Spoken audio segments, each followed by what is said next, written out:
And once you upset the balance, well, you trigger off a lot of things that are happening. And at that point, if you have a device for collecting the energy, you've got a generator, because the generators don't make electricity. They simply, by the coils and the magnets moving in relation to each other, they upset the background balance. And when that happens, well, then you've got energy available. And if you have a way of collecting it, you've got energy. And it comes from the ambient background. And how do we know that? Of course, from here to here, there's not much going on, because both places have the same ambient background. But if you look at how that ambient background got there, which would be, we can take the Earth. The Earth, it rotates at a certain speed and it has a certain weight. So we can take that and we can calculate the amount of energy that it takes to make the Earth turn, and then we can convert that into watts, and we know exactly what the ambient background is, which is enormous. Yeah. And this device here, of course, is, you see the field out here? I can go quite some distance from it, and any collector system I put inside this magnetic field will generate just like an ordinary generator. And Magnetic field or E-field? Huh? Magnetic field or E-field? Yeah, this is used for tracing wires and things, but it also, the magnetic flux in the area is what's running it. So, and you can get these at Sears and Roebuck or just about anywhere else. You know something we didn't bring in? Well, this one, the batteries run down on it, which is why it's not working, but this one is working just fine. But, Okay, got the thing looking for you. yeah, Whoops, careful. my briefcase, I need it, and I've got all kinds of, where did I put it?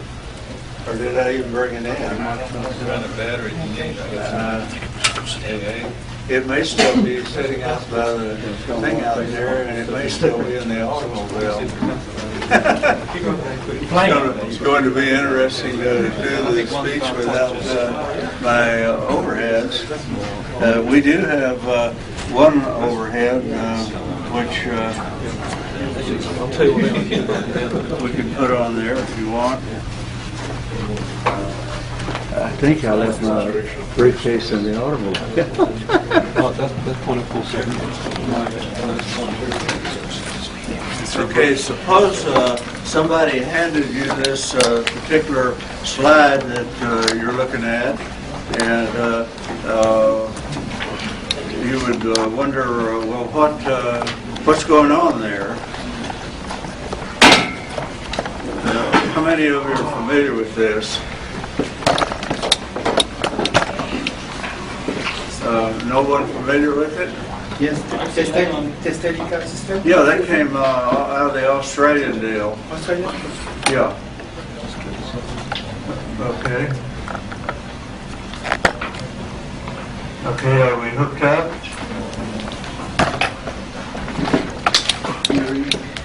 It's okay? You picked me up? Can you hear all right at least? Can you hear me back there? Okay, well, I get a signal from the back that we're doing okay, and unfortunately, when I got out of the car and got the things out, I had an enormous number of real nice slides that I had made to show you, and really I don't have any of them, so I'm going to have to do this without the slides or other things. So what I think we can do,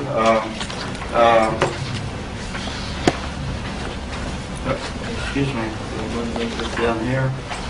Okay, what we can do, I'm sure that there are plenty of questions out here, and you're familiar enough with the types of things I do that you can, we'll just kind of start, and take you one at a time, and we'll do your questions since we don't have any slides. So, who would like to start it off? We start over here. Yes, with your particular first unit down there on the Okay, I have a little bit of trouble hearing, so you're probably going to have to shout at me. Yeah, I mean, if you'd like to give us an explanation of the far unit. Roger, why don't you go right up to him and... Okay, you want to know about these devices? Yes, just give us an Okay, explanation of the far unit. early on, when I started first studying electricity, the first device I'd like to show you will be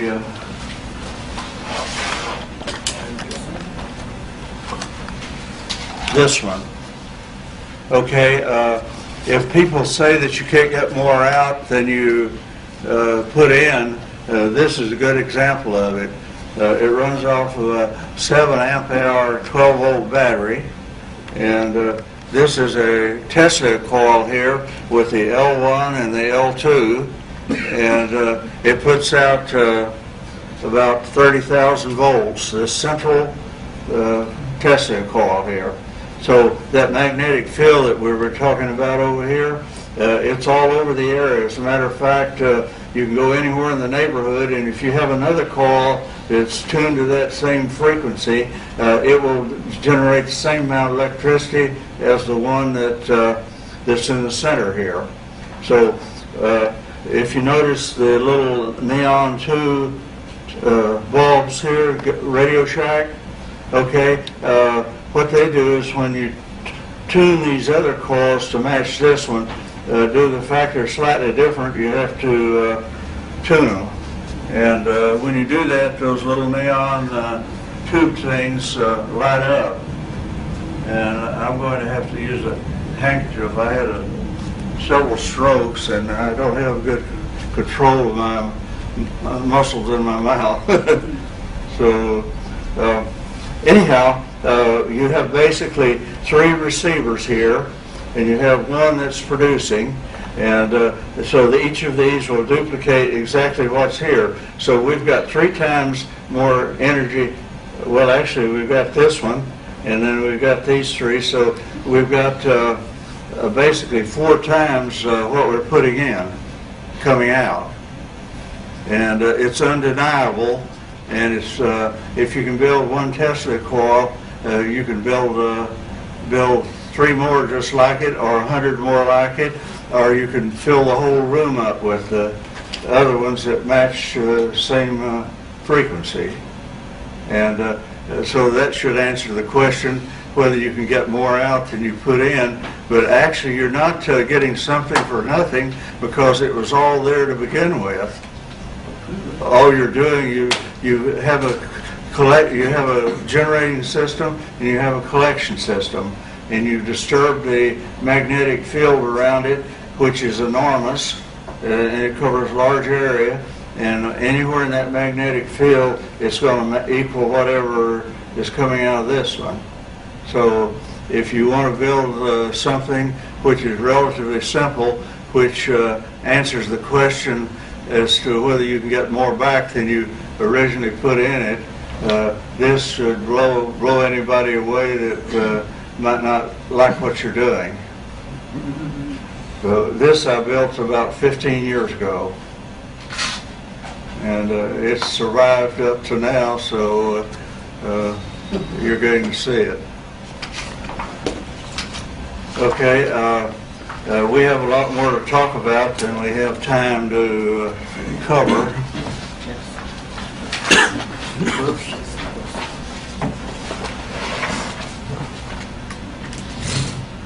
Okay, I want to ask you, does this look familiar in any way? Tom Bearden's unit. Okay, this is Tom Bearden's device about 10 years before Tom Bearden knew that he could do it. And this is the one that was in the black suitcase in the 1996 presentation at the Tesla convention in Colorado Springs. It did there were engineers in the audience that had their instruments with them, and they tested it as producing 120 volts at 80 amps. So this is kind of small for something that's coming out of a 7 amp hour 12 volt battery. So these things become self-sufficient when that happens, because all you have to do is have an extra tap off of the thing there, and that will produce more electricity than is required to run the device. So once you get that initial ignition going, it's self-sustaining. And there's no moving parts here, and if you stay within the tolerance of the parts, it will probably last for a very long time. Okay. Am I right if I think that one bar is the positive? Oh, you see the one that extra wire that's in there? That's something that Tom Bearden didn't have.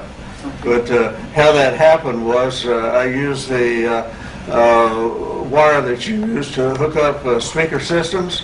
The reason for it was the fact that it was multi-stranded. And I thought, well, I would just have to pull these apart in order to get a single wire so that the thing will work. So I decided to leave the second wire in there and turn it into an antenna system for, whoop! It's charged right now. It's running right now. Anybody care to come up and touch it? It's kind of like touching a thing you poke cows with. Am I right if I think that one wire is on positive and the other wire is on Well, what it does, it boosts the ambient background that it's exposed to, so it supercharges it. This thing puts out, well, Bearden was getting a 1.8, I think, on the return on it. Well, this one will get maybe about 20 or 30 times that.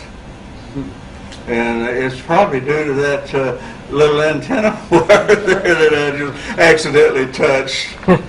So, It's high frequency, that's why it didn't kill me. is that a battery on the left? What do we have here on the Yeah, left? what's the circuit? Say again, please? Battery? Is that a battery? It doesn't even have a battery on it right now. It's running. transformer? It's running at full force. I mean, Wow. to tell you, it's like getting hit with a cattle prod thing Okay. and no battery.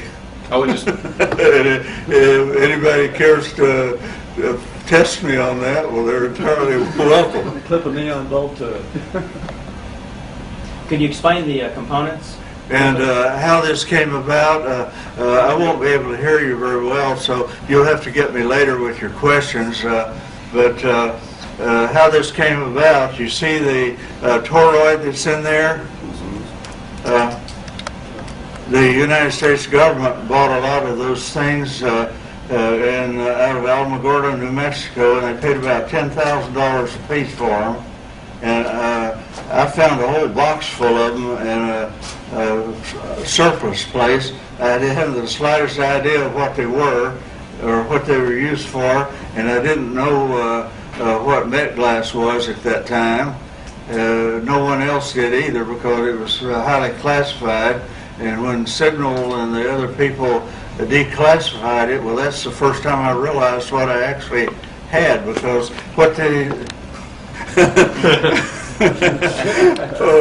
what this is, it's a toroid, but you make it with tape of it's a metal tape, silicone steel type thing, and you wrap it around a form, and you get any size or shape or form, whether round or square or oblong or whatever, and that's how you get the toroids. I have some of these that are 14 inches in diameter, and they probably cost the government probably $500,000 a piece, and I've got 6 of them. And in my website, you'll see a large round toroid that's on a little push cart, and it's got a Tesla coil built on that thing.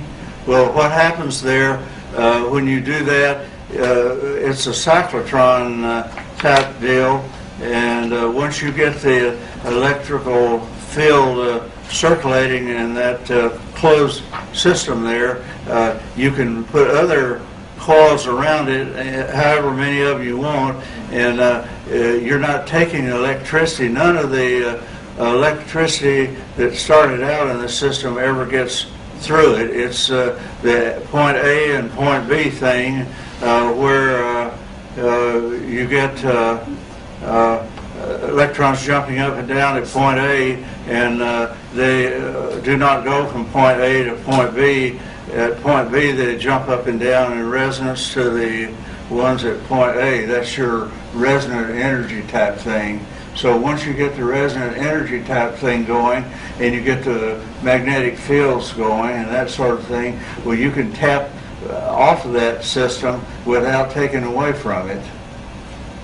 And you can take off as many other coils as you can get into the area or onto the system. You can take that much off, and it's not affecting what's being put in any respect. And it's highly obvious, and it also people will tell you can't do this sort of thing, but you've already seen one example here when I got shocked just a minute ago. And those that are skeptical about it, I invite you to come up and touch the thing here and tell us that it's not working. Well, we've done some experience too with those kind of coil with two wires on. But you have to kind of shout at me. We thought the same thing as you. We had the speaker on your wire. questions, what we probably have to do is wait until question and answer session, and then I'll try to get you one at one. And if that don't work, I've got a website and I've got an email address, and you can ask me on that, and I'll answer you and put it on the Yahoo thing so that everybody will see your question and your answer. If you want So that may be the best way to do it. we can have somebody come up. We can have somebody come up here and ask you the question. Yeah, if they would like to come up individually, and that's how I learn. That's when you guys ask me questions. Well, that's how I learn some more. So I not only know what I know, but I end up knowing what you know. So this is one device. Okay. Have you experimented? Working from photograph there, the pancake type deal, is that what you want to ask about? Yes. And you want some general statements on it as to why it works and how it works and that sort of thing? Okay, whenever you take take a coil, and instead of being a normal, let me put this down before I touch it again.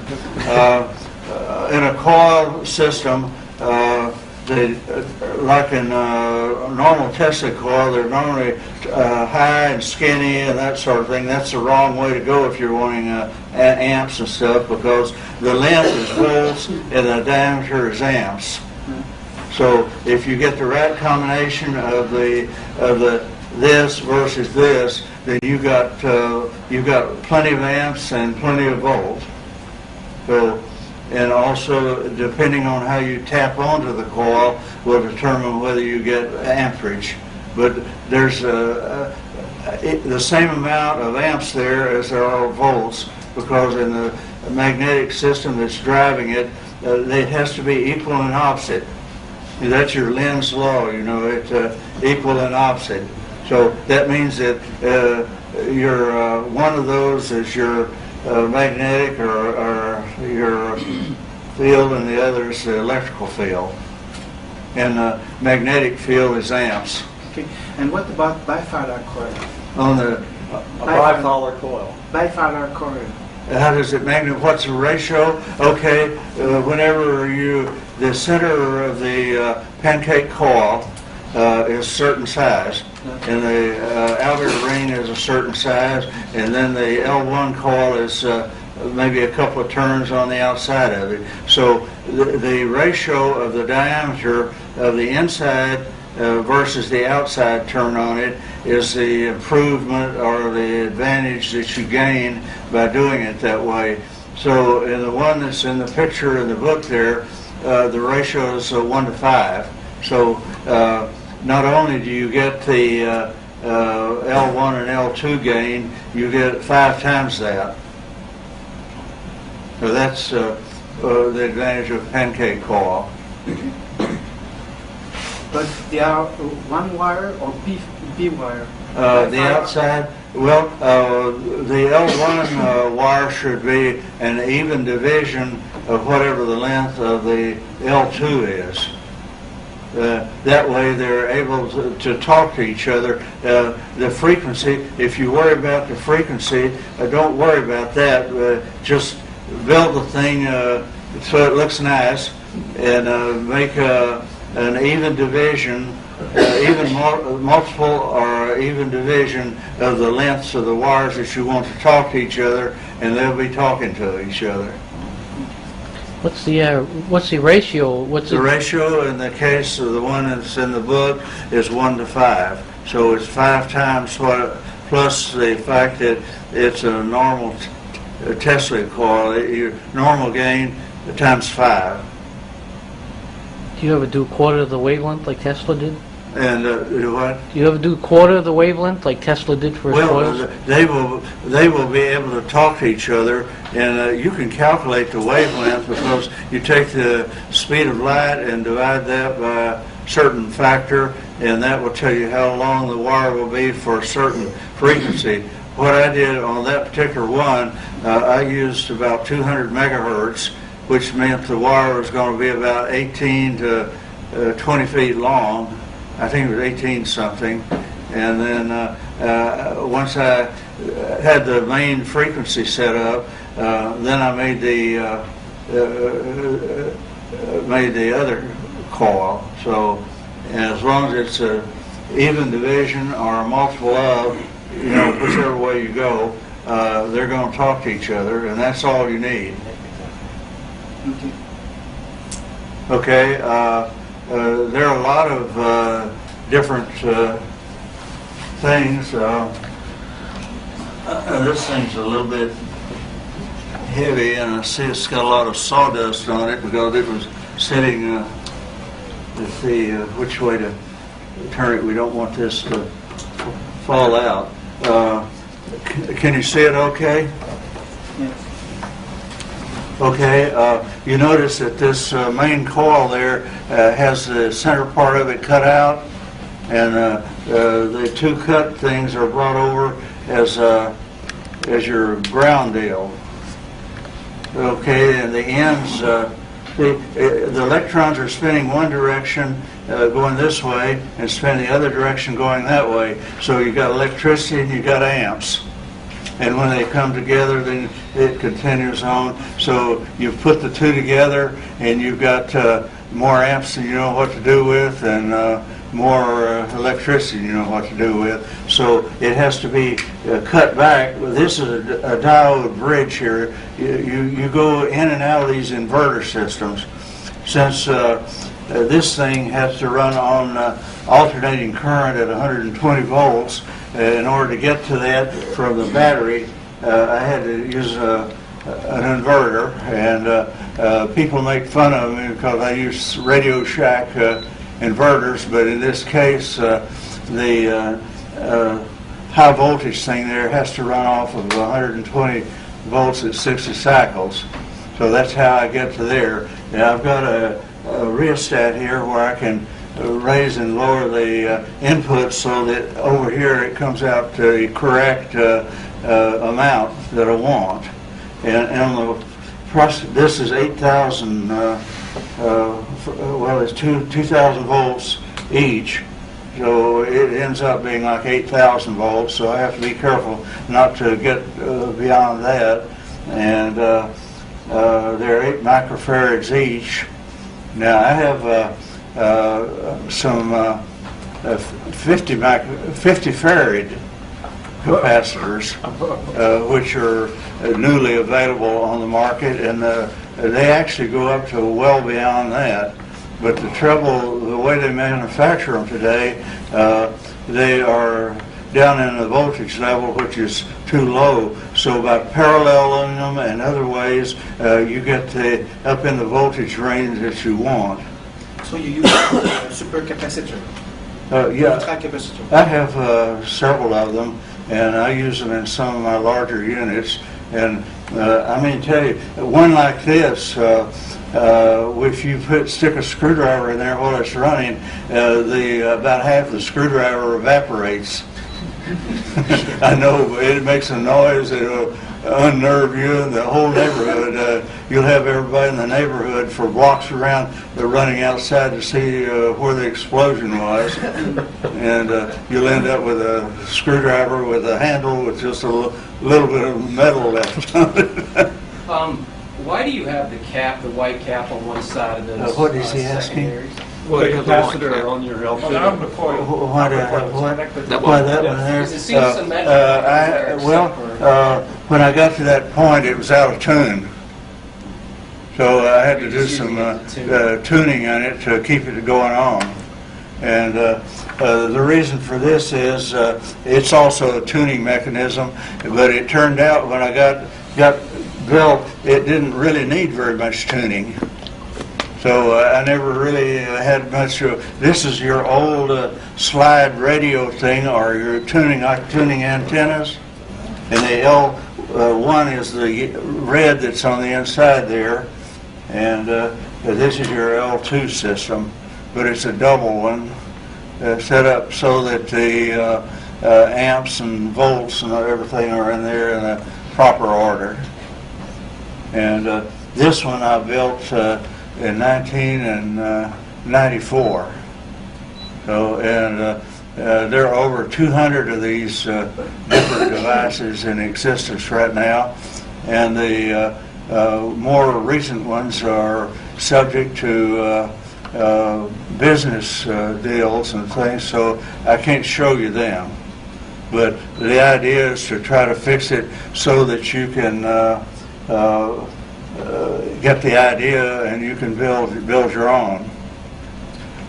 And actuality, I had something in my briefcase that I wanted to give you because everyone wants schematics.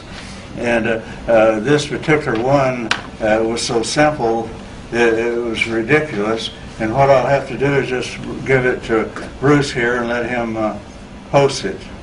Because I actually ran out of ink printing the darn things up to bring over to you. And then I apparently walked off and left them. And I had a lot of help this morning in getting here, and that's why I was late. But anyhow, how are we doing? We have how many minutes? Hour? question? We have 60 minutes? another hour? Okay, well, we can still do it. So this is, let me tell you about these. People were asking me about them, and they're not something that you can buy. They're not in a catalog anywhere. And when I called Cornell Dubier and asked them, do you have this? And they're very high voltage. If I remember correctly, they're about 10,000 volts. And they're 0.5, if I remember correctly, 0.5 microfarads, which by anyone's, they're difficult, they're impossible to find, is what I'm leading up to. So Cornell Dubier asked me what I wanted them for, and I told them I needed them for research and development, and they said, well how many can you use? And I said maybe a dozen or so, and they said, well, they're I think they were $300, $350 each, and they said, well, fine, you'll be hearing from us. And I forgot about it, and about 6 months later, they showed up in the mailbox, and for free. Compliments of Cornell Dubier. So I've found out how to work that system now, and so I've got a lot of things which don't really on the market exist. They exist in people's minds, but they're not. There's not a demand for them. So that'll give you some idea about it. Now, these diodes here, again, like I said on the Tesla coil, the length is the voltage and the diameter is the amperage. Well, the same thing holds true on diodes. And it probably holds true on a lot of other things. So these diodes are long, and these are 25,000 volt diodes. So they give you some idea. So everything that's in here is probably an overkill, but the results are real interesting, and it does work. So The device right beside the caps, is that a What's spark he asking? arrestor? Right, the device beside the caps. what that is? Yeah. Okay, a lot of your electronic devices have things which control the voltage, you know, like spark gaps. That is a radio frequency spark gap. It's used for lightning arresters on computers and things that are sensitive to voltage. So if lightning hits, well, anything over a certain amount will go to ground. So that's the ground post on that high voltage thing there. And so I'm grounding it back into itself. So when it's running, that flashes. You see the flashes in it all the time. That's like my little neon things that I use to check the circuit with, so that a lot of times I'll put them in different places, and I know up to that point that everything is okay, because when it's running they light up. So that's getting pretty heavy about now, isn't it?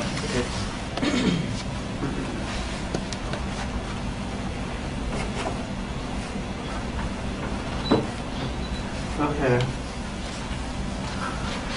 This device that you see on the slide up here, and all of these things, you have a dipole type deal where you have minus and plus and so on and so on. So if you have a situation like that and you interfere with that with some sort of collection device, then you've got a generator.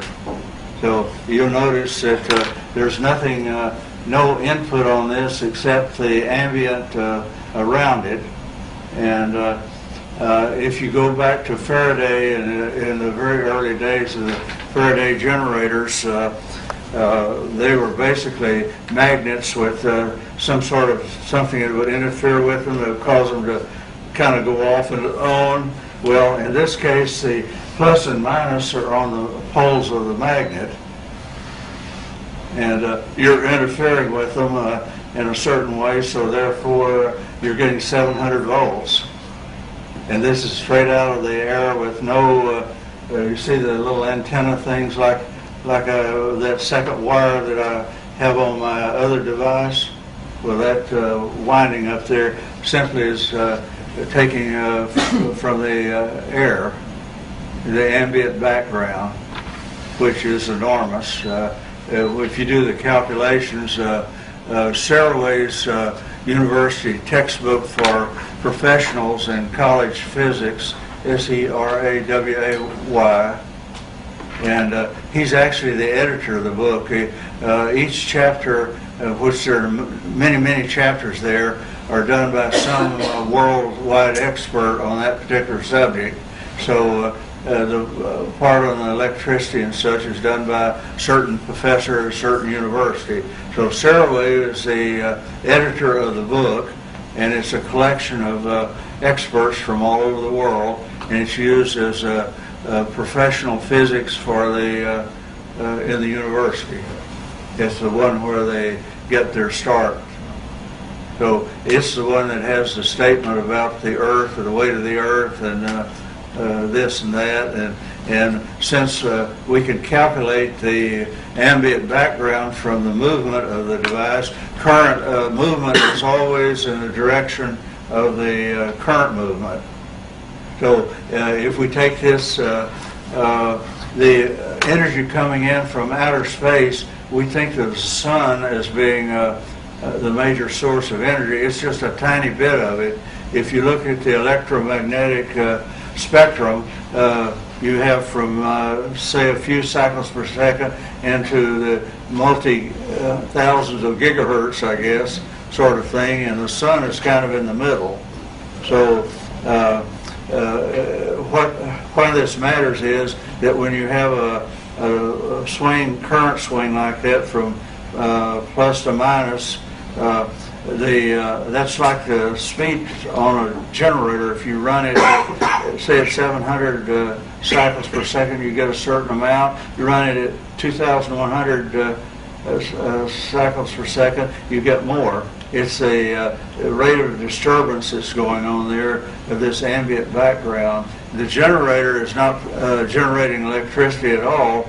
It's actually disturbing the ambient background, and it's collecting the energy out of it. Now, all of these devices are doing the same thing, except they're doing it with radio type devices.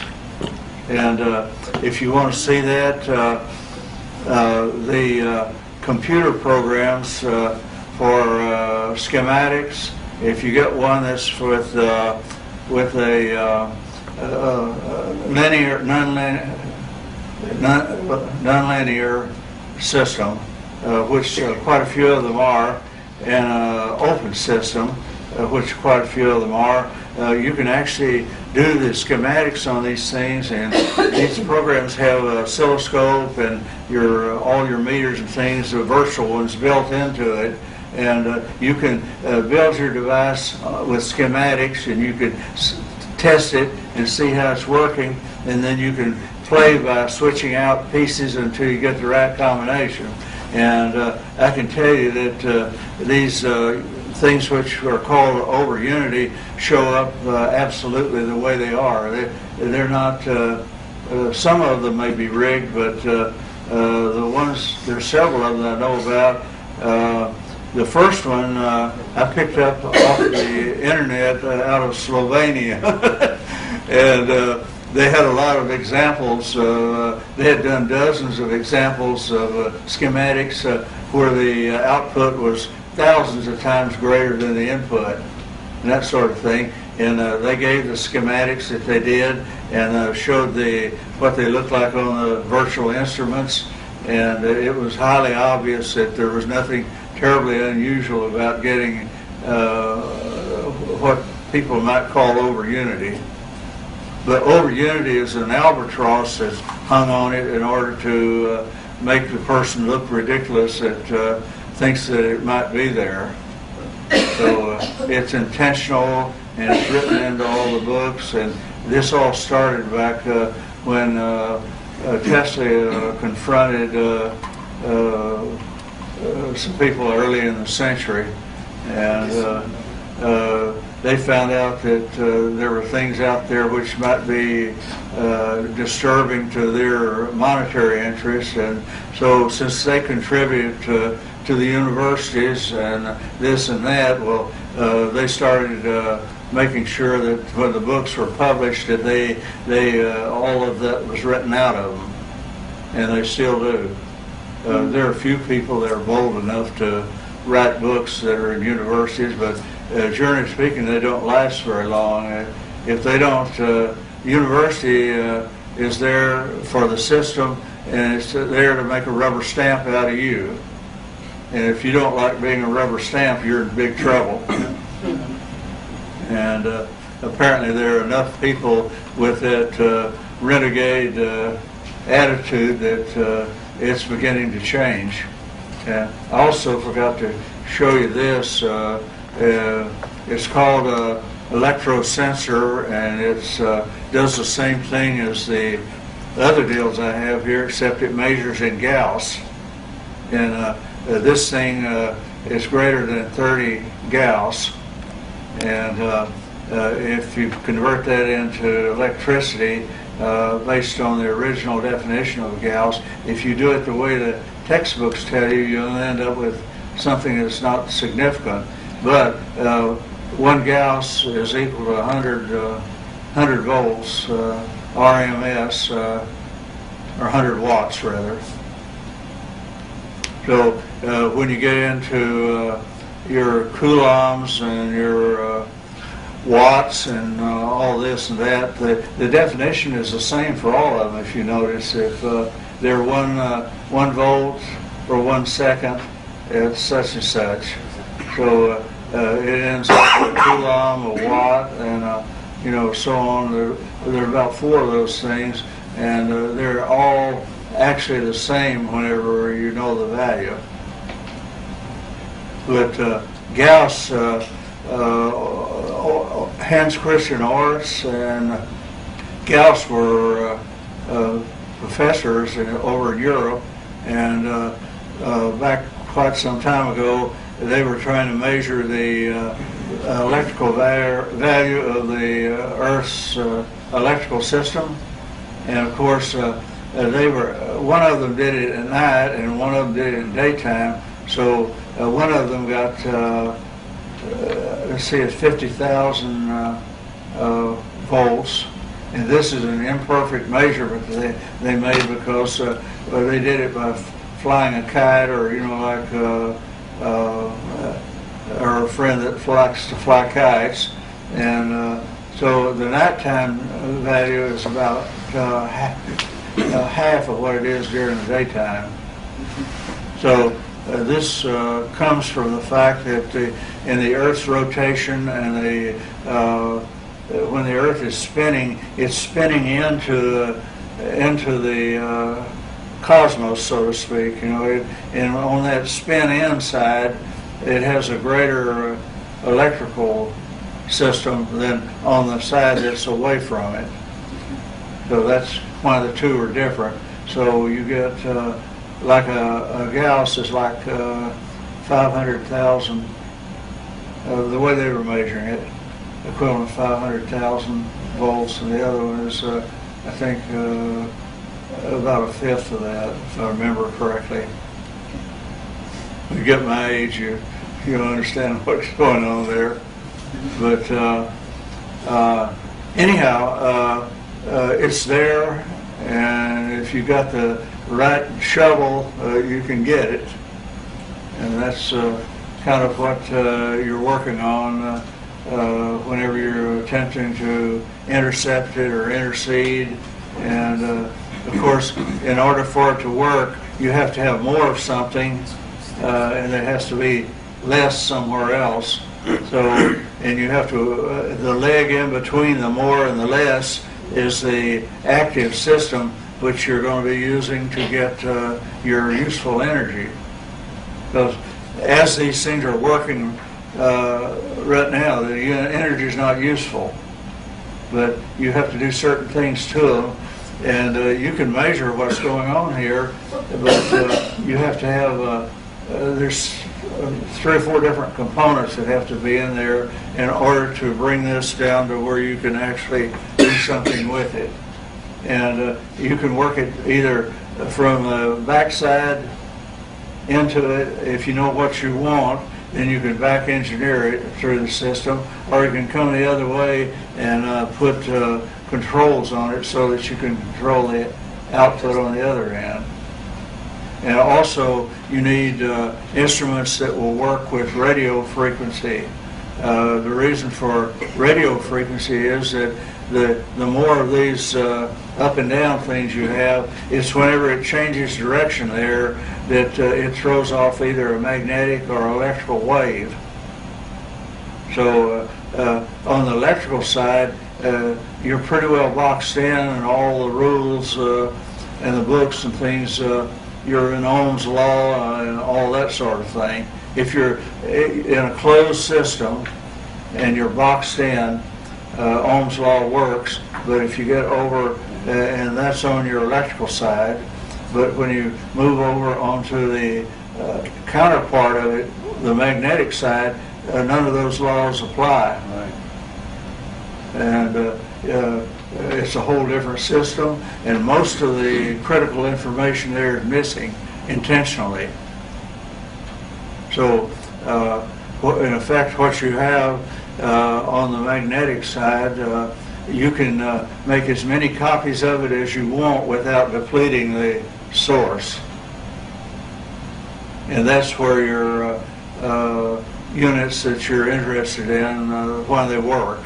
If you know that, then you can just turn your nose up at those people that are trying to make it on the electrical side, because they require very low temperatures and a very complicated situation, and it's got you where you can't really do what you need to do.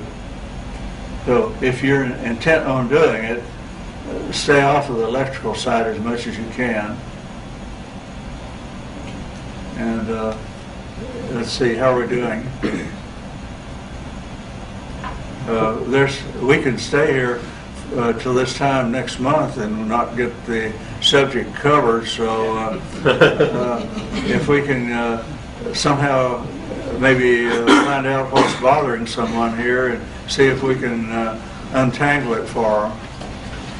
I have a question. Sure. When you see the big power transmission systems, Yes. going through a right-of-way, Sure. some people have taken coils and put them where they can get some of that energy. They're not taking away from the company at all. If the power company says you're stealing their electricity, they're exposing their ignorance, because it's just like the magnetic field around this thing. If I took something from it, put coils in it and produced electricity, it's not affecting the output at all. So their statement that they can find those things by the power drain is just baloney. They Is that can right? probably locate them because their radio, the magnetic field is repeating itself or reflecting out of the thing, which, for example, a common case there is where someone has a fence that's not grounded, that's running parallel to the power system, and it can be thousands of feet away, and that fence will have a charge on it that will kill you if you're not careful. But usually the humidity and other kinds of things ground it, so it's fairly safe. But what really happens is the power company, you have neither on matter or energy, it's neither destroyed or consumed. Everything is always there. It just simply flips over into some other temporary arrangement, and then it'll end up going back to where it came from. So nothing has been used. So therefore, when the power company sends you an electric bill for electricity that you used, you did not use any. It just simply flowed through the system and went on out and went back into the system. So it's not used or worn out or degraded, or that's not the end of it at all. It's just like at your house when you turn the light switch on and ground that system into the earth ground. You haven't destroyed the electricity, nor when a machine heats up and there's heat involved and this and that, all of that electricity is still very much there. It just passed through a resistive point, and therefore you get the heat. But the heat is something in addition to what was already there. Just like if you put other coils in the system, you get repeat of energy in them. Well, that heat is just something which occurs as a side effect, and it in no way has degraded the electricity that's there. It just flows on through the system and goes back into it. So that's your ambient electrical system. Okay, I bet you we got another interesting question out there. Yes, sir. We're supposed to come up, I guess? Okay, a couple I got from a buddy of mine, and then I want to ask a couple of mine. Okay. Okay. Well, come over here. Okay. Now, you always talk about where you have your business interest, your business buddies and stuff. And I know you got certain things you contract obligations. So, will you be able to lease your units anytime soon? I myself am going to stay out of that. The various business interests are the ones that are going to be involved in that. Yeah, I mean, nobody ever knows who the business interests are. I wouldn't sell you a unit if you offered me cash. I've had people offer me like $5 million for one of these devices, and I've turned them down. Yeah. No, I'm not trying to embarrass you. Anything. No, I don't mind. Who would we go talk to? You know, then, do they have a link to I them would on say just kind of wait and watch, and we're not looking for publicity. So if you ask me that question again one day soon, I might point you to somebody. Okay. The other one he had was, have you solved the problem with needing a ground connection? If not, have you looked at the Hendershot circuit? We use the same principle. Well, grounding works in several different ways. People think of earth grounding as being something that goes into the earth. Well, the Earth's atmosphere is also part of the earth. So you can have air grounding, or you can have ground grounding. And in citizen band radios and the ones that are in the automobiles moving around and things like that, they frequently are grounded into the metal body of the automobile. So, or if they're not that, then in actuality, that antenna that's sticking up there is grounding into the Earth's electrical system, and that's why you can pick up the radio station a long way off, because it's interfering with the magnetic system and it's sending out these waves that are different than what's normally there, so it's upset the electrical and magnetic balance, and that's why your receiver out there is receiving it. So then we could just, see, the next one I have was like, were you working on anything to produce a fuelless aircraft? But that relates back to the ground. But if you don't have a ground, then you can use the car as a ground. Well, when you're flying in an airplane and they have electrical systems, right, they're grounded into the metal parts of the airplane. Right, and to drain off the static and everything. Yeah, and it radiates off of that. Yeah. So grounding is a relative sort of thing. It's that there's more of something here and less of something here, so it's going to move between the more to the less of something, and it's that leg that's in between there that's your useful energy. Okay. Now, my personal question, okay, you know, on the where you have the simple schematic right here like this? Yeah, you'd be surprised that actually works. Yeah, but when you but there have been a lot of people that try to build it, and they weren't successful at it, and I can't guess as to why it wouldn't work, because I tried to make it as simple as I could. Sure. And I think what happens is people change the lengths of the wires, or something is a little bit changed there. Now, that is problematic, because depending on that power source there, some of them are self-grounded. Right. So, and that's where part of the confusion may come in, because sometimes when you hook that thing up, if you're not careful, everything you got goes there. You sure and that's the end of it, so nothing happens out here, and as a result of that, it didn't work, and I was wrong. On the capacitors, that's a great story. You know, I love it. But how can I get some? I mean, everybody else. Well, you just you find something they don't have, and you just call them up, and you get into a nice conversation, and then they ask you, what do you want them for? And if you say research and development, well, they say, we have a department that takes care of research and development problems, and how many of them do you need? And then, of course, you tell them, and then 6 months later, after you've forgotten all about it, they turn up. Start early, Monroe. Because you talked about how you had some handout you wanted to do, and it was real simple. Could you draw it for us on this, and we could just copy it? Well, yeah, I can draw it. I remember the schematic. And give us part values. That's what I want. I want part values. Do we have so I can build something one of those blunt-looking black pencils that everybody can see? Or a piece of chalk? Or that's a chalk deal, isn't it? That's dry erase. Oh, right here. Go right here in the back. something to mark on the board. Here you go. Oh, I think we're in business. Bring it around, bring it around. Hey, you got your colors too. Bring it around. Move the board so we can film it. Spin it around, okay. I'm trying to get a, let's see, this card is only so long, so, and not only that, Move it over there? when we get over here with this wire close to this thing Oh, going. you don't want to put this thing in first, let's just put the thing in the middle down. Okay. Oh, that'll be fine. Uh-oh. Think I'm hung on that thing. I want to drop that. Okay, well, let's see if I can squeeze around this thing here. Okay, I'll move it over Let me get past it. Okay, we're in good shape. See, my problem is like you got resistors with millions of ohms of, so you got millions of different values. I want specifics. Well, the problem with that is that everyone, when they buy their wire and their other things, those things are not going to match what's on the list. Give me the wire.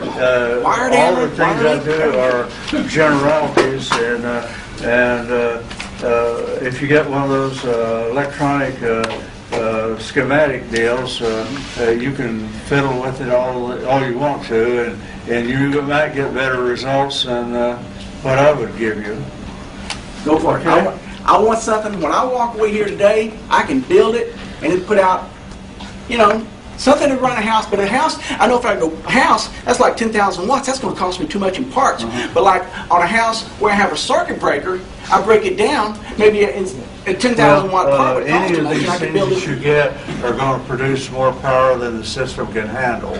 Right. So, Oh, I understand, but the parts may cost me, or it may be parts I can't get. So I'll make a bunch of smaller What you ones. do inside the circuit, you put these deals where circuit limiters like you have on your computers and telephone, protect them from spikes. Right. You put those Gas different discharge points too? all through there, and you set the only amount that can come out of it as the amount which you want to see at the end. So most of it's going to go out of the system, but you will end up with what you want at the end of the system. Yeah, because I look at this, as I see it as a giant breaker box. Here you got the primary. Okay, this is the living room. This is the bedroom. This is, another part. You would only need that. On that deal, that one coil there in the center is more than you ever could use. I mean, you know what I'm saying though? Because if the parts end up costing way too much, then I can't swing it. But if let's say if I wanted one unit, put out 10,000 or 100,000 watts, that's going to cost a lot. But I could build a couple of smaller units, the smaller coils or smaller circuits that were just dirt cheap. What I recommend is you take the end product of what you want and work it backwards. Give me specifics. That's what I want. Okay, we'll see what goes on here. Done. Okay, this is a piece of material like same kind of chemical composition, say as met glass or piezoelectrical type material or what, maybe a rod. And of any size, it might be this size or this size or whatever. It depends on the amount of energy that you want out of the thing. So I'm working backwards on this. Okay. 10 kilowatts, enough to run a house. In order for the system to work, you have to have off and on. It has to turn off and on. So what we're going to do is put a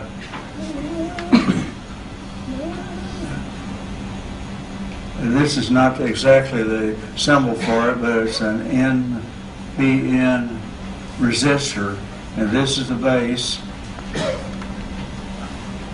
Okay, and let's see, I forget which way the arrows point here, so I'm going to leave the arrows off of it. But what happens, this is your input here, and this is your output here, and it comes over, and well, this is not going to be very pretty. And then this comes back here, and then okay, on the base down here we have a resistor which is controlling our timing device, which opens and closes the gate on this transistor, so that what's coming through here is going to be a certain frequency. You're setting the frequency there, and this is the first coil. Okay, there's a second coil or a number of other coils which are up here.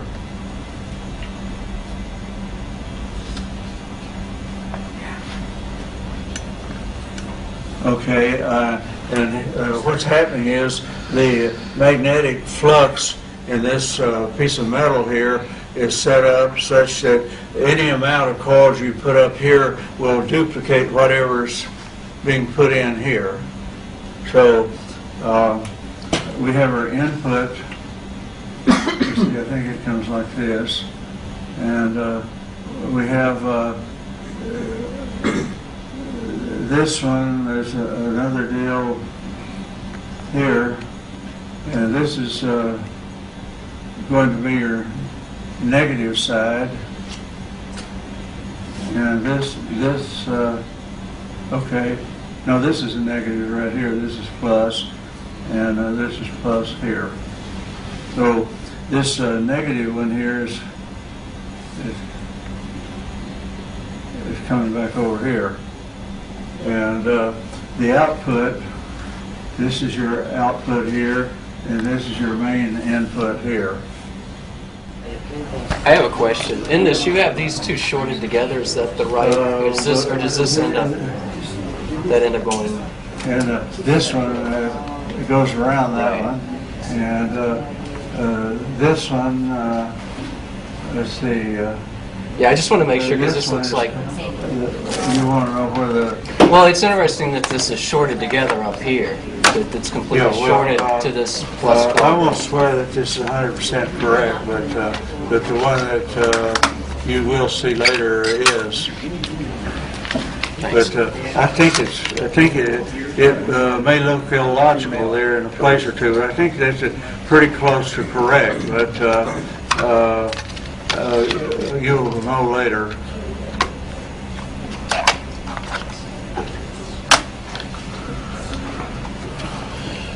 So have you come up with any new devices other than... I come up with about 3 or 4 a day. Oh, wow. I don't often have time to put them together. But I can say that once you get off onto something like this, that every one of them leads to something else. There's no such thing as one of them. It's kind of like a cat that wanders up at your house. There's no such thing as one of them. But at this point, someone had some questions a little bit ago that wanted to come up and ask them. Do we have someone else that would like to come up?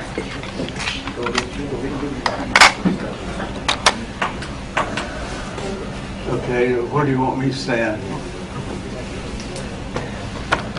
On this one over here? This one has L1 and L2. The small coil, the smaller one that's larger around is the L1.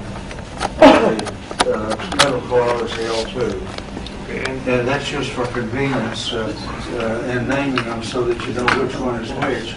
And it's very possible that this thing is not tuned into that. That's the reason why it's not acting up.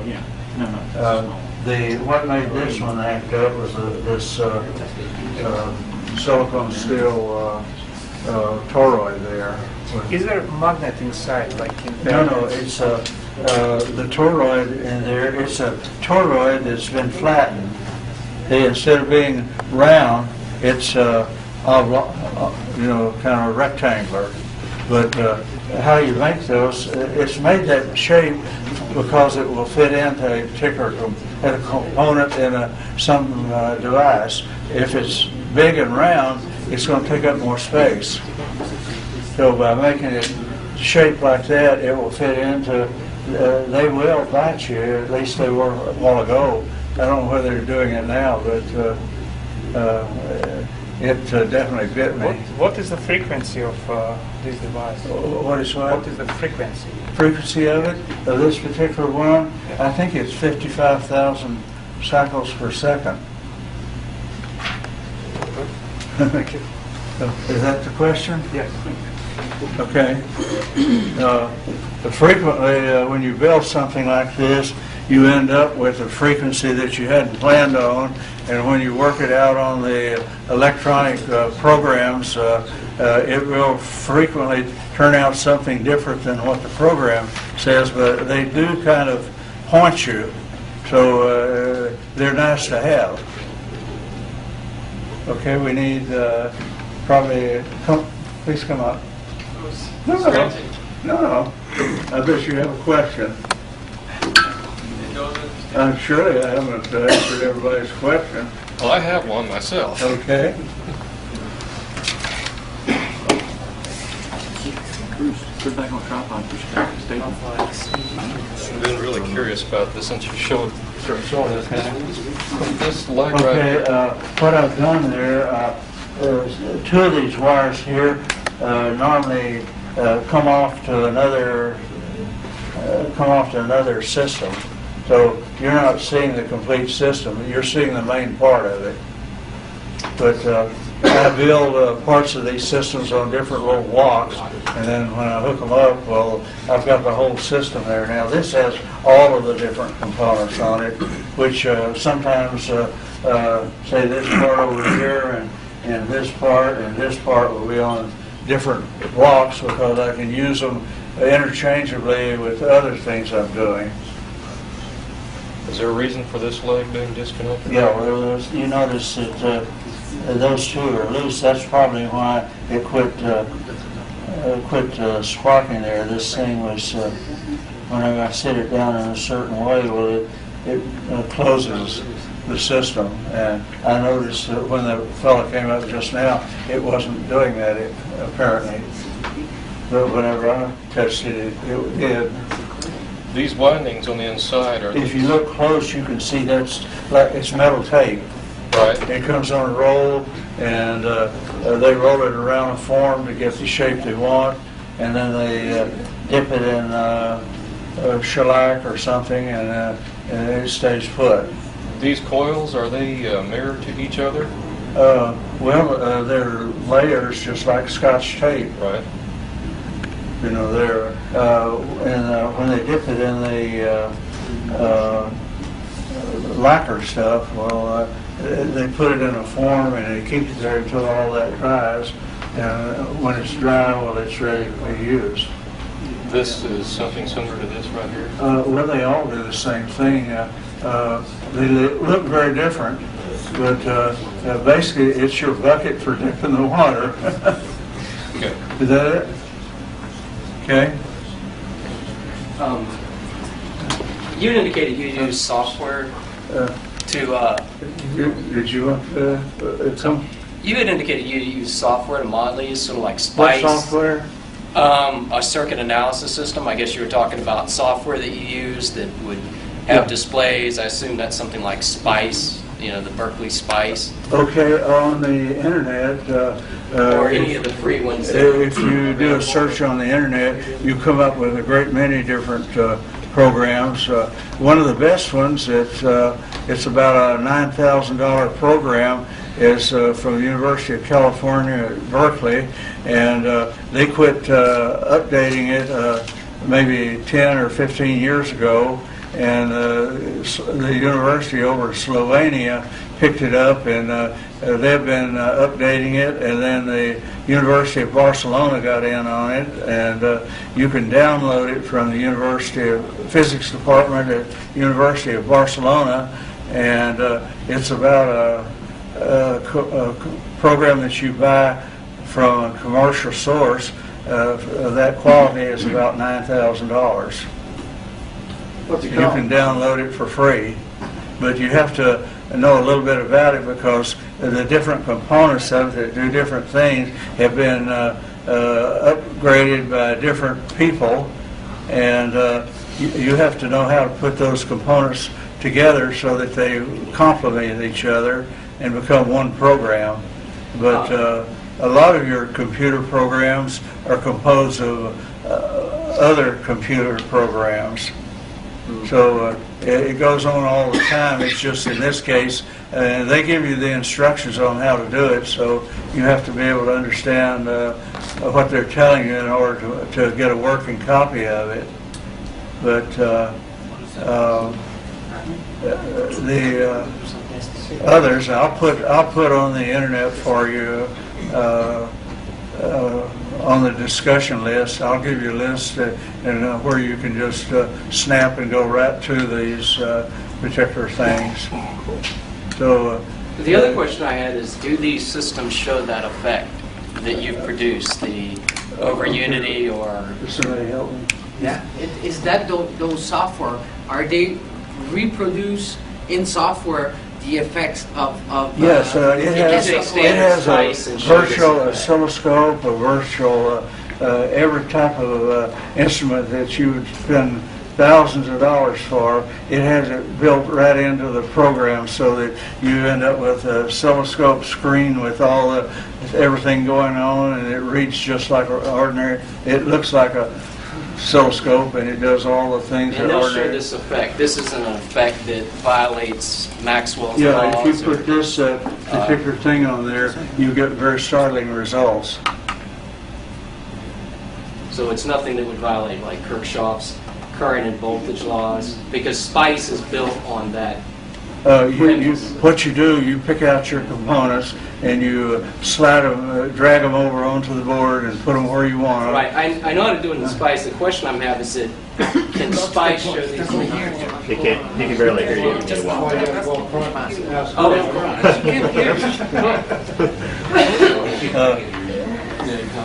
Yeah, it would be nice if the other people would know what we're talking The point I'm about. trying to make is, you have SPICE simulator. Can you Oh, take sure. a SPICE simulator and show these effects? Or is this effect something that is not part of standard SPICE or a field simulator? Well, you can build your own components and you can tell it what you want it to do, so you can get those specs out.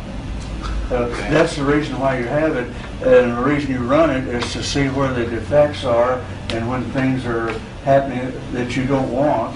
And then by playing with the components, that's how you take those problems out of it. And SPICE will show this effect. Oh, yes. Okay. And not all SPICE now. It has to be a Right, it has to have the nonlinear model. nonlinear open system, and a lot of those are closed systems, which put you right back into Ohm's law, and you're stuck with what they Right, the closed circuit solutions. they want you to know, not what you're about to find out. Thanks. But more and more university people are using the open systems because open system things are hard to defend.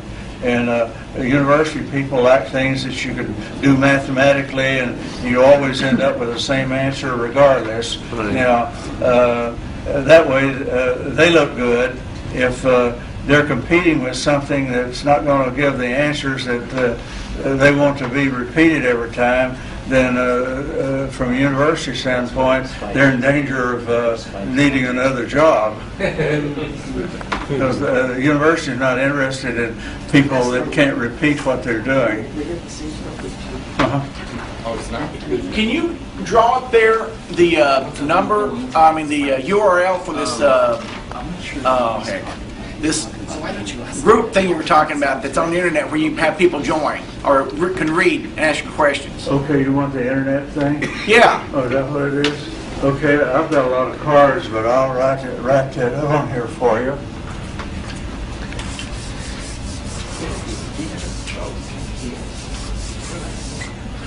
Okay, the email is,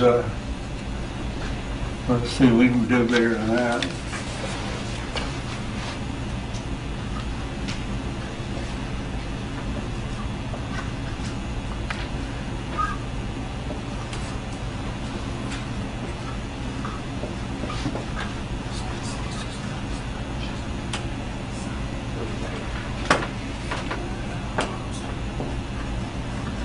Earthlink.net, DONSM1 at earthlink.net. The website is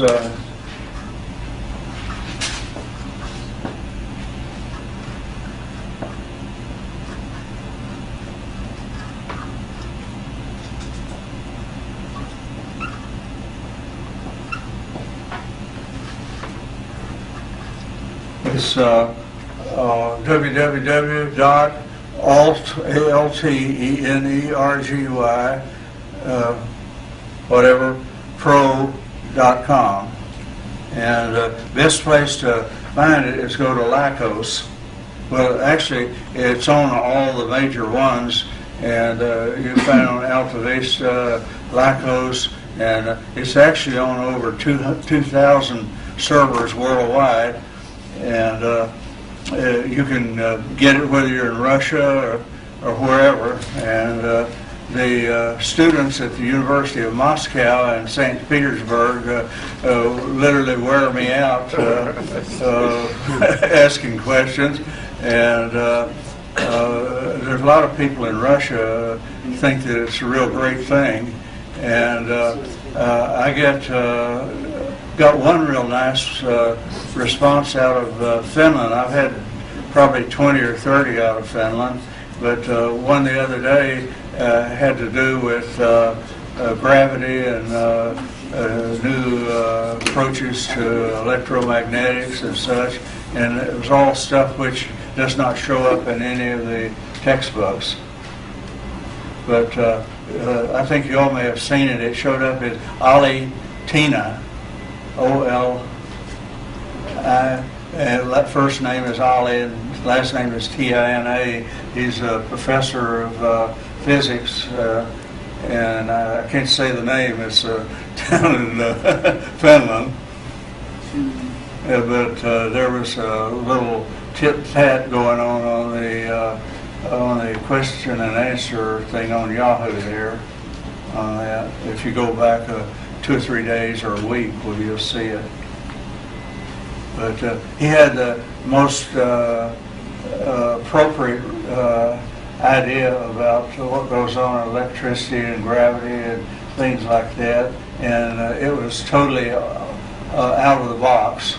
But this is somebody who's highly educated, and he speaks and writes absolutely perfect English without a glitch anywhere in it.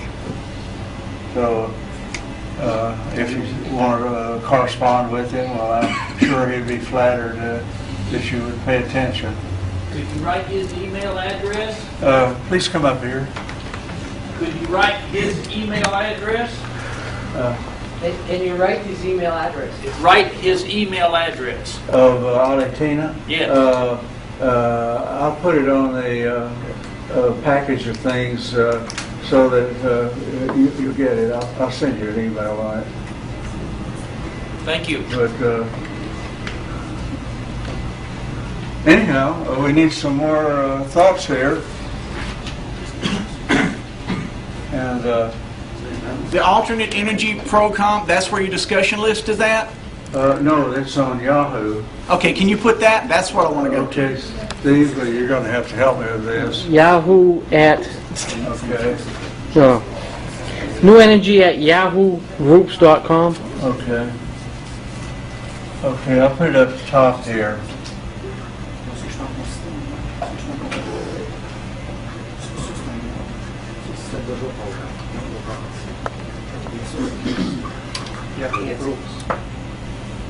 Yahoo Groups. Groups. One word.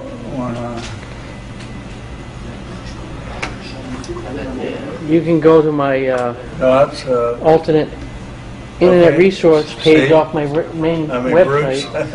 and you can sign up for that discussion. Okay, what's the rest of it? .com. Is that right? Yahoo Groups. I think it's .com. .com. I'm not sure if that's the exact. Okay, well this will get you pretty close. But you can go to the go to my main website page. Go to. And then go to Internet Resources, and on that page it'll tell you where you can just click on and Bruce's website has instructions on how to access it. We think this is pretty close. but before you can use that, you have to sign on to the group. Yeah, you do have so that's to, not going to even have work. to sign in so that they have a record of it, but it's big enough that you probably would want to do that anyhow, and that means that you can submit your thoughts also. You just simply give them a little bit of information like your email address and your name and such, and that's pretty well it. It's not complicated, and it's not restrictive in any way, except that you're sworn to be a gentleman. That's part of part of joining the group. Lately, however, it seems as there's been a lot more going on political-wise and otherwise, and I think that's totally inappropriate. The thing is there for business purposes and not for opinions about politics and people and stuff like that. Now, some of the stuff is admittedly quite good, so even though it's out of place, I guess it's okay. But like the thing that happened in New York there, well, that just about almost wrecked the damn thing because it turned into a cat and dog fight about the pros and cons of it, and it was totally inappropriate. Yes. I was going to mention, if people are getting capacitors of large capacity from salvage sources, they're frequently vastly mislabeled as sure. to what the value is. You have to check them against other things. In most cases, I don't say most cases, but I've had pretty good luck with it. But, well, I want to let you know there's a way to do this with large capacitors where you do not have to use a capacitance bridge, because the capacitance bridge will not give you an accurate answer. Yeah. The way that it can be done is by measuring the time constant, by applying a voltage and measuring the time constant to bring up to a certain value. This will give you a very accurate answer. Is there a chart or something which you could put that on? And there's a particular number for it to come up to a full capacity. Let's say it's coming up to 10 volts. Then there's a time for it to come up to like 6.7 volts. And that gives you the time constant, okay, and that well, has the relationship this is to your capacitance. percent accuracy thing that they put on there, because they go very considerably. And the reason they're mismatched or they're mislabeled is because they're using a capacitance bridge to give you the measurement, and it's not accurate. Yeah, if you have control of the situation and you don't mind spending a lot of money, you can get where they will swear to whatever values they have and actually give you a certificate on it, won't they? But you can do it with an oscilloscope. Yeah. All you have to do is measure how long does it take to come up to that time constant value, and then you know exactly how much it is. That was a patent that Boeing put together, and I was part of that project. That's how I happen to know about that. Would be nice if you put that patent number on the discussion group. I'd have to go look it up and find it, but well, it works very well, and especially for these real large capacitors like a farad or 3 farads or whatever. Yeah, well, using the powdered carbon bits, you can get enormous capacities in small packages now. So you can go up to over 5 million microfarads with present-day technology, and that every day is moving out a little farther. And at 5 million, you may not be much bigger than 2 shoe boxes. That used to be the size of this motel. So things have really changed. The carbon particles take enormous charges. That's what makes the difference. Yes, sir. Has anyone ever seen an electron?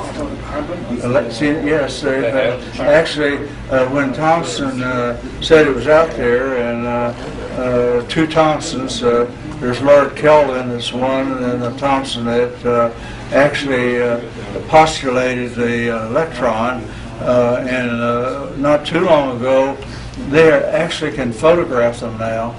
Right. So they know what they look like. And it turns out they look like just what they said they did. It might help if we could see them and see what they're doing. Yeah, well, you kind of sneak up on them. Okay? Excuse me, Yes. Going back to the circuit here, you had input and output. Can you make a comment on the number of turns used?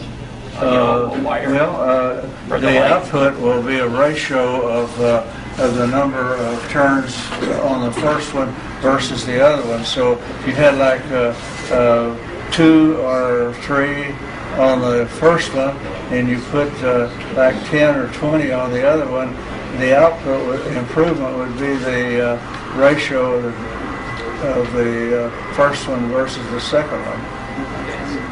So there's no magical number, say 1 to 5, or there's no magical number, say 1 to 5 that works better. Yeah, well, the thing is, you want to make as few of them as you have to, because it's real hard work, winding those things. And not only that, you want to do it in such a way that you can slip that rod out and use it with another device. If that one doesn't live up to your expectations, after you make the second device, you've got 2 points to work off of, so you know which way to go for the third one, and the third one you should hit pretty close to your target. Thanks. Okay. I think I see another question out there somewhere. Yes?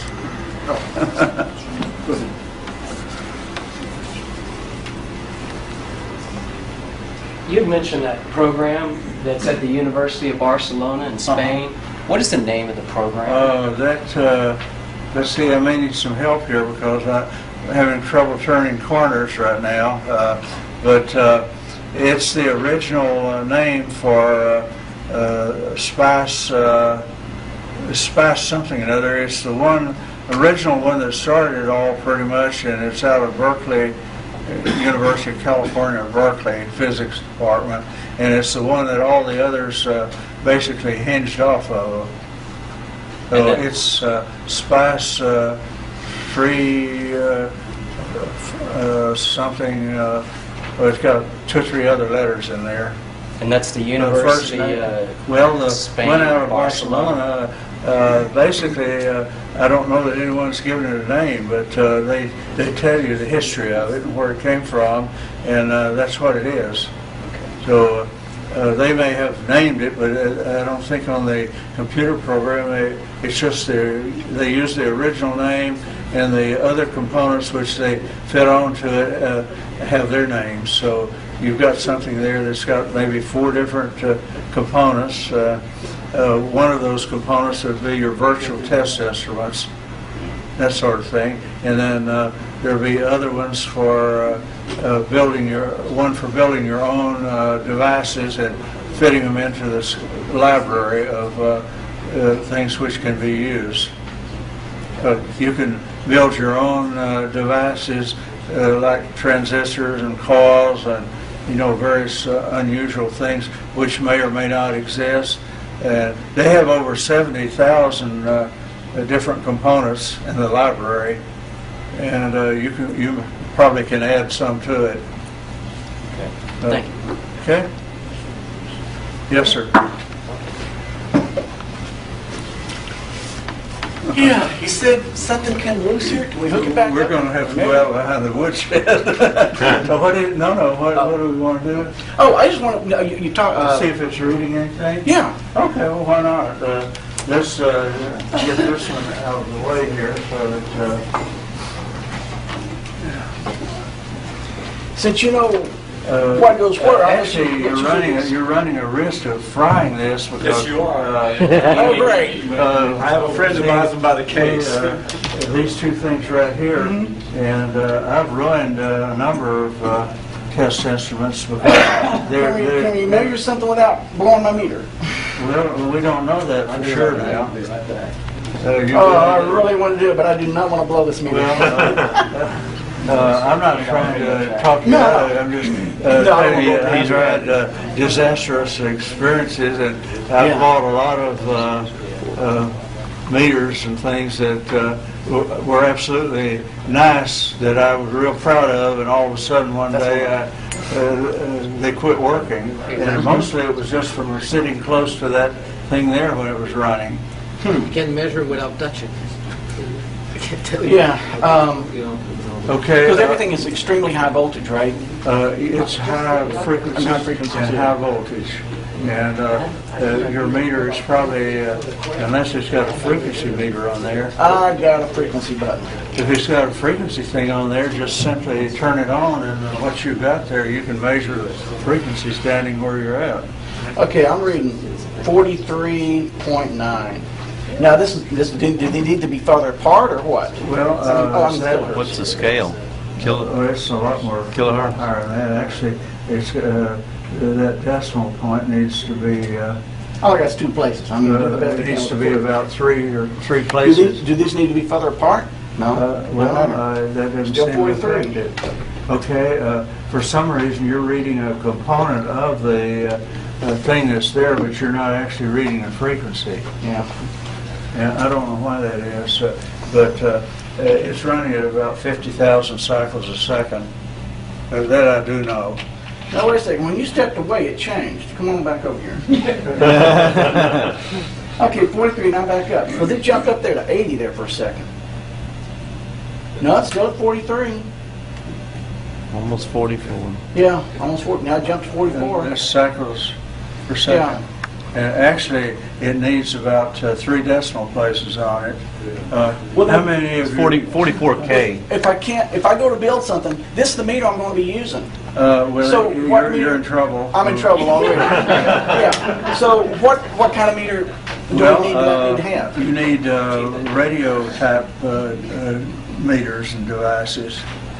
Okay, give us some model numbers. If you try to, what you need to do is go on the internet and do a search for radio test instrument, radio device test instruments, and you'll get thousands of them. Yeah.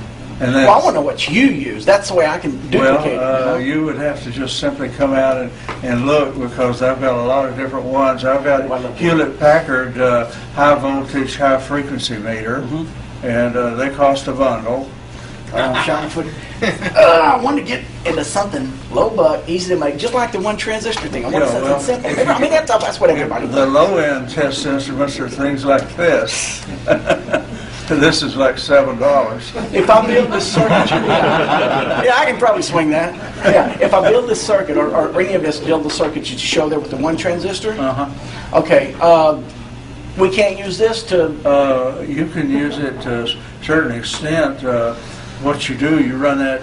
You can set your own frequency on that transistor. Right. By the base deal there.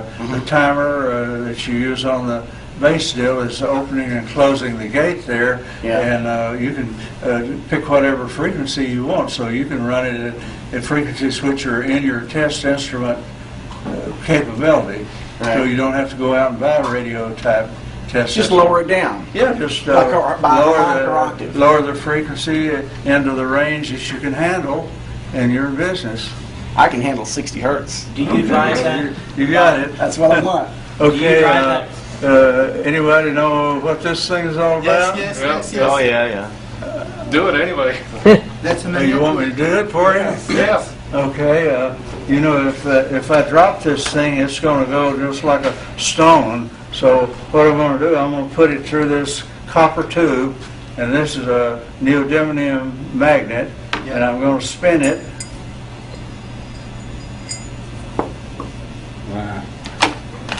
See, can we do that again? Yes. How do you explain the phenomenon? Okay, well, let me show you what happens when you drop it. See how fast it goes? It's heavy. Yes. And when you put it inside this, it's non-magnetic material, copper, and you spin it. In case anybody thinks there's some obstruction in there, there's not. Inducing its own. This is from Bill Beatty out in California. It's one of his favorite toys. So it demonstrates the effect of gravity and nullification of gravity. Don't spin it and drop it. Do it? Just drop it Don't straight through. spin and drop it. Well, the reason you spin it is No, because don't it spin it. enforces the what's going on. If you just simply drop it, Yeah, just it drop will it. still. Still, It just takes a little longer when you spin it, and that's why I did that to sort of emphasize how it was slowing things down. But you can look down in here, and if any of you went to Dennis Lee's show over in Austin the other day, he had a big one like this with a mirror set up. It had a large copper thing with a mirror set here so that you could see it, that it was going down through there. And it was projected on a screen so that you could see it in big scale. But if this had more magnets on it, it would slow it down more also. It's a Faraday drag, isn't it? Like on the Faraday disc, Yeah. the drag that's being created. So, and the faster you spin it, it also adds some to the slow down. So you can make it to where with the larger magnets and a longer tube, you can sit here half a day waiting for it to fall through there. Actually, probably 3 or 4 minutes sometimes, maybe. Where it would normally take less than, say, a second. So I'm sure you could set up a chart on that, and you could calculate how much of what it takes to neutralize gravity. You know, build a graph off of it by experimenting with different sizes and spins, and so you could actually project into something that might be real interesting. Okay? Have another one? Yes, sir. Because and all the thing that you showed us or can see on your net, or you got different materials that you're using to do the coils. Uh-huh. Which one did you find that was the best to do I the tell coils? you, whenever it comes to choosing wire, basically he's saying, well, there's different kinds of coils and different kinds of capacitors, different kinds of wire, and different devices have different things on them. Well, these devices occur sometimes over very long periods of time, and the basic rule of thumb is that in building this type of device, you want multi-stranded wire, which basically it's the wire used in DC things normally, and the more of those little strands are there, the better the deal, because it gives a surface for the electrons to dance around on. And by having more of the strands, you have more circular mills, which means that the total surface area is increased by quite a bit by using the multi-stranded wire. So that works in your favor. So you want to use what is normally probably called DC multi-stranded wire, and the larger the diameter of it, the better, but the bigger ones are hard to work with, so you pick some size which is convenient to whatever you're trying to do. That's why you were using those So Lucas that's why when you're building these things, you will fiddle to a certain extent, and you find that you're getting different results, and once you figure out which is the better way to go, then as you go along, the newer ones have the changes built in. Is it better when it is naked or is covered? Is the same thing? Again? Is it better when it is naked? No Yeah, insulation. I've got on the small one here what he's asking. Actually, I have the thing disconnected, and a couple of those things were actually touching when I was fiddling with it and got shocked. I've got them pulled apart so that it's not supposed to be doing anything, and somehow in moving it around, well, the wires ended up touching each other, and that's why I got shocked, and some of the other people that tried it didn't get shocked because I moved the wires after that happened. Because this is looking like an antenna. So it was putting out enough that it get your attention. It was about equivalent to a cattle probe, if you know, or the thing the police use with the electrical shock stick. it's kind of that equivalent to that. But I moved the wires that were touching, and that's why I quit working, at least for the time being. Yes. Is there a possible relationship between these devices and gravity reversal devices? Well, on my website, I describe what gravity is. Everyone else is taking a pot shot at it, so I figured, well, I might see if I couldn't come up with something. And what I came up with is that movement in electrical devices is in the direction of current movement. Okay, well, all of the huge amount of electrical background, the Earth is like a big black hole. And anytime you have a solid or accumulation of something, that's because the matter is kind of hanging on to itself. It's affecting other things that are similar to it. So that's why you end up with blobs like the Earth and the planets and solar system, the sun, and all this and that. So anyhow, for that stuff to move in, it has to be affected by the gravitational effect, and somehow. So what's happening there, the energy and electricity, power and energy and matter are all in physics basically the same thing. So this movement of the energy out of the cosmos into the solar system and into the planets and such like that is the power which is spinning the Earth, which is enormous.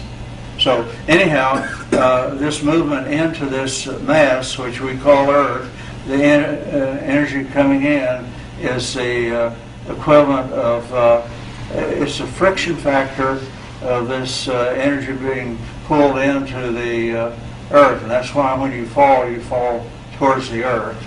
So in electrical devices, movement is in the direction of the current, movement of the current.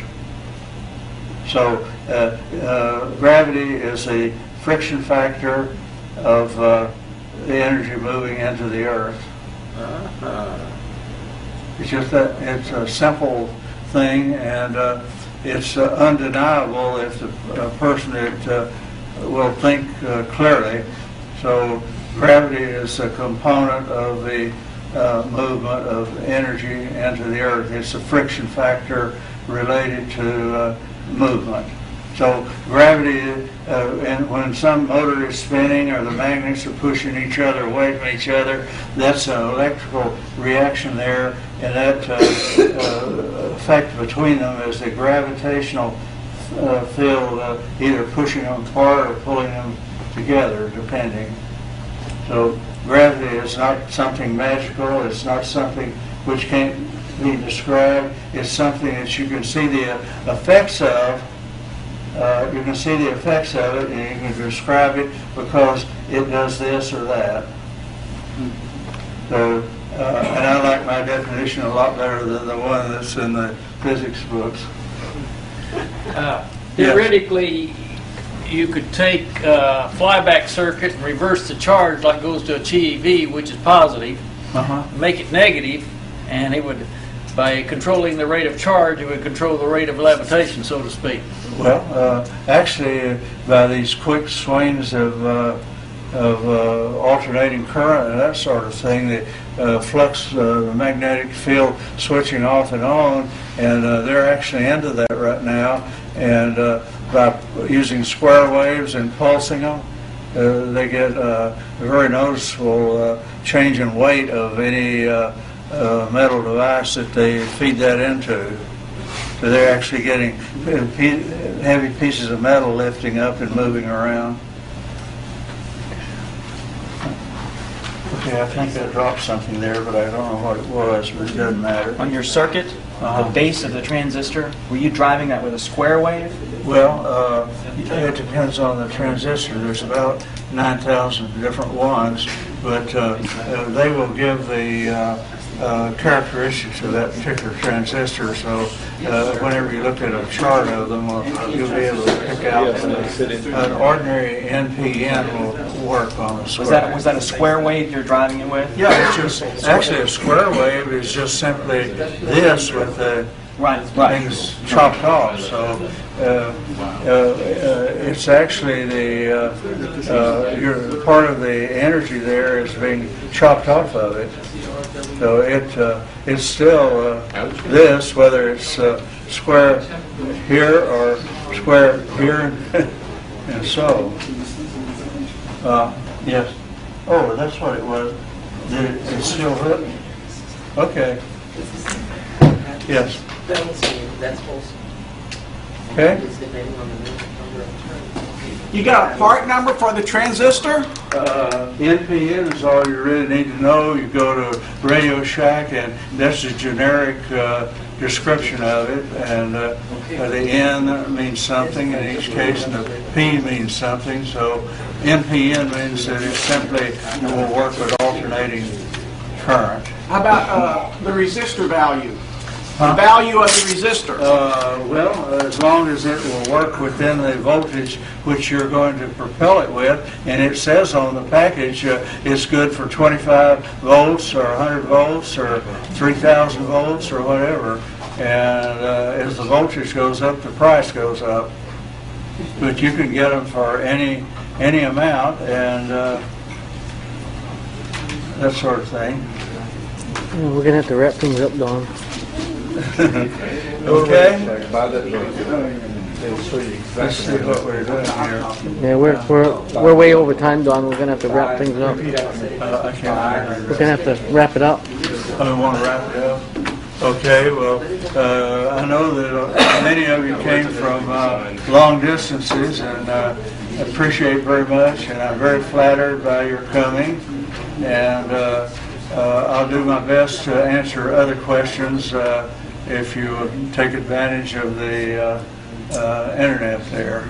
You're gonna be at the social tonight at 9 o'clock, Don? Say again? You're gonna be at the get-together tonight at 9? Okay, I'm supposed to tell you that after hours this evening that there's a social with niblets and maybe some beer and who knows what else. You going to be there? And that's on condition that you promise you won't fall in the swimming pool. Are you going to be there? Will you be there? I will be for a short while, but I didn't get to bed last night until about 2:30, so by that time I'll be pretty well worn out. And you see, walked off without my briefcase. This would have been much, much more interesting if I had gotten here with it.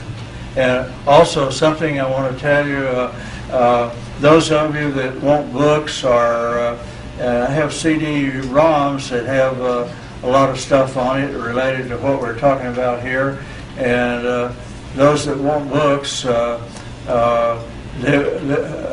I'll make up however many we need here, so you need to email me and tell me what you want, and we have nice books, and when I do them, they're real nice. They're not, these copies have been copied 100 times before you get them, but the ones I do, I usually print them out on a laser printer, and they look fairly presentable, and the books as they are $30, and I'll send them to you on a 2-day mailer thing, which means you get them about a week after, but I need about 2 weeks for this to settle down and have some idea how many put together. So it's a lot of trouble. You've got something that's 150 pages or so, and you make like 50 copies of it. Well, you can see how many reams of paper you got going for you. And not only that, if I make up 50, they usually sell, they're gone before I ever get them made up.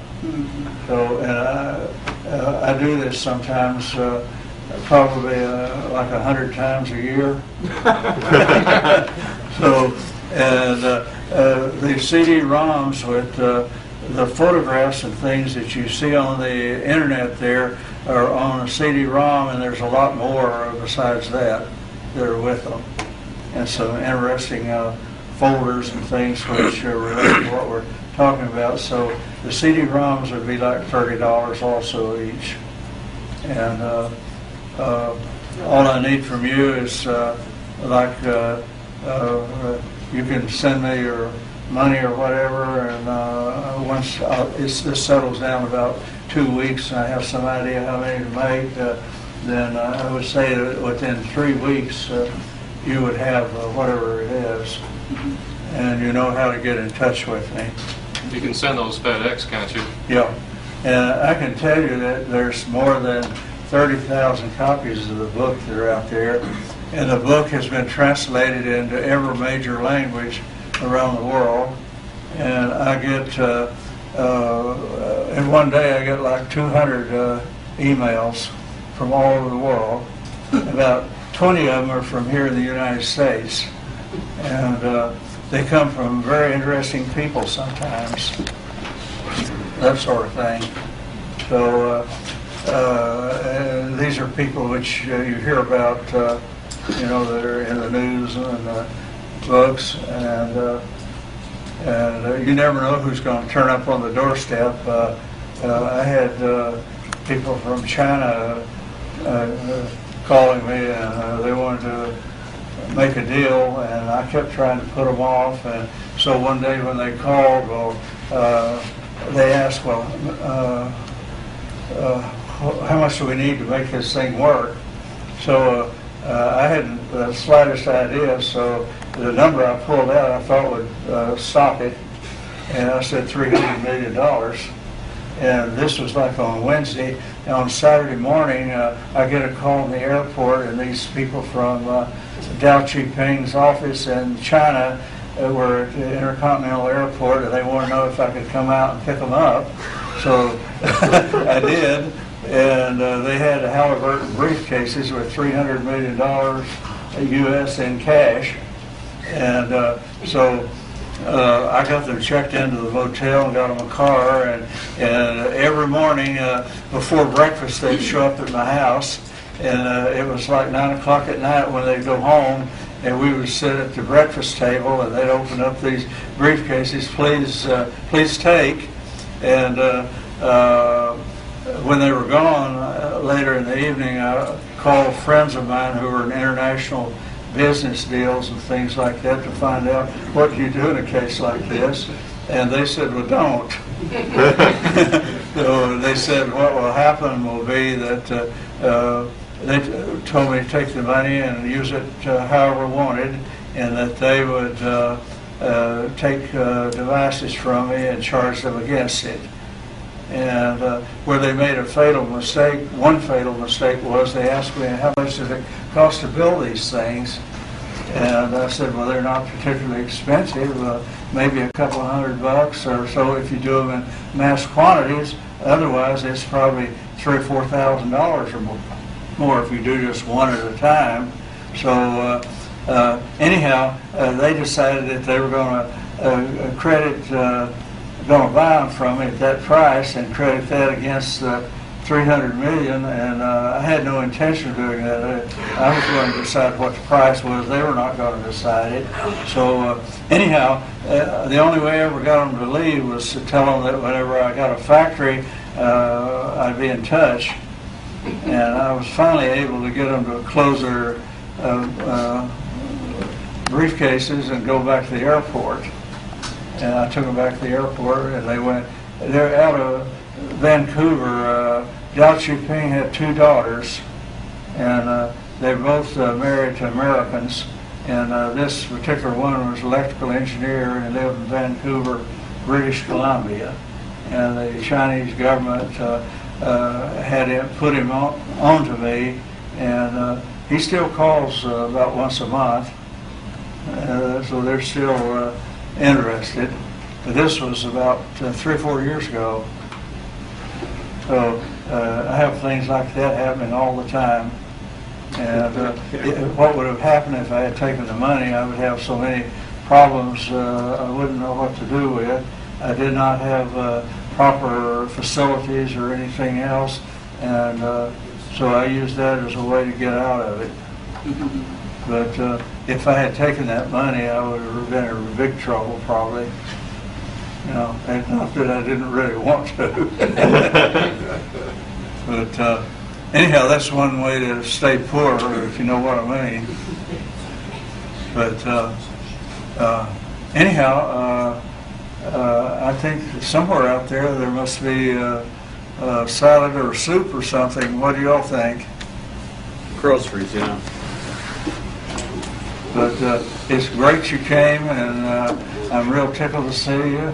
And I wish you all the luck in the world. And if something doesn't work, that doesn't mean that it doesn't. That's right. You know, if you get the right combination, and I've tried to keep it as simple as I can, so that the options of screwing up are, you know, limited. So just do it by keying in on it, do one, and what it's not doing, well then do another one, and once you get several points here, well then you know you can find the point there where it does exactly what you want it to. So thank you again very much, and we'll see you.